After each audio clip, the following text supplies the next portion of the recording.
When will I have my oath ceremony? Hi, I'm Jim Hacking, immigration lawyer practicing law throughout the United States at our offices in St. Louis, San Diego, and Washington, D.C. Still down here in the Dominican Republic, coming to you from the ocean. It's beautiful here.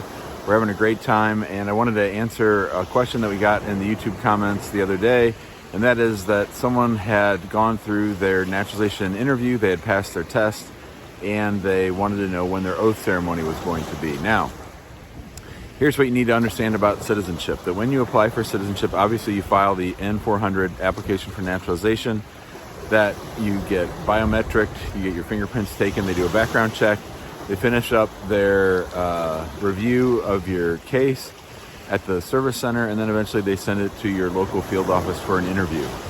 After your interview, they give you your naturalization test. You have to pass the naturalization test. There's the writing component, the reading component, and then of course the civics exam. And assuming that everything turns out okay, they can naturalize you right there on the spot in certain jurisdictions. So one thing to keep in mind is that in some jurisdictions you can naturalize right there on the spot, and that's a really exciting day when that happens.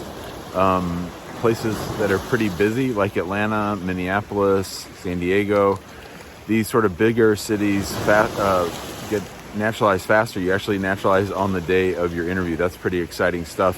I had a client naturalized recently out in California, and that was really a lot of fun. In most jurisdictions, however, you're going to be naturalized by a federal judge. And if you're being naturalized by a federal judge, you have to wait for an actual oath ceremony.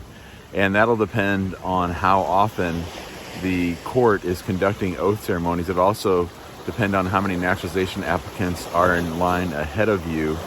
And so there can really be a big variance. It can be a matter of weeks. It could even be a matter of months. Usually, I haven't seen it take more than 2 months or so. But basically, they're just waiting for the next batch of people to come forward and to have their cases approved. And then they naturalize you in a group. And of course, then you'll have an oath ceremony where there'll be a presiding federal judge. There'll be a motion by the U.S. attorney.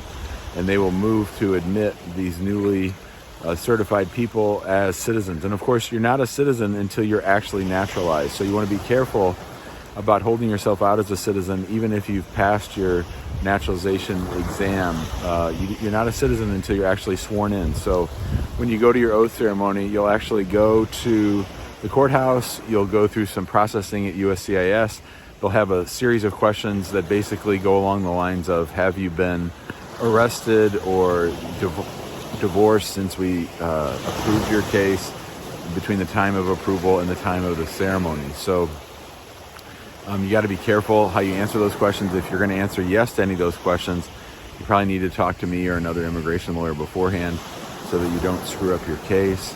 And then once you show up and go through that process, then the officer will put you in line for the ceremony. The federal judge will come out and they'll conduct the ceremony, and you will become a U.S. citizen at that point.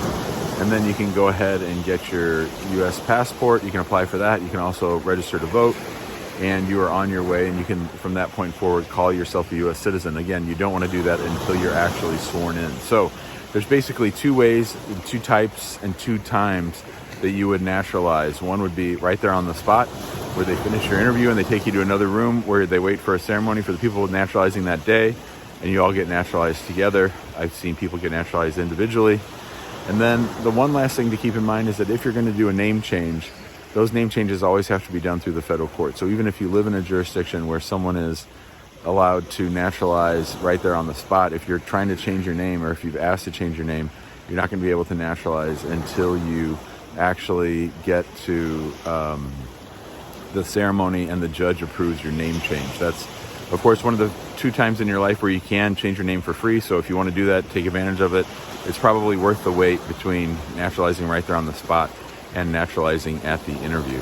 Hope this helps. Hope this makes sense. If you have any questions, give us a call, 314-961-8200. Email us, info@hackinglawpractice.com. Be sure to join us in our Facebook group, which is called Immigrant Home. If you like this video, we ask that you please share it out on social, that you subscribe to our YouTube channel, and that you join us live. We're going to go live all 31 days in January.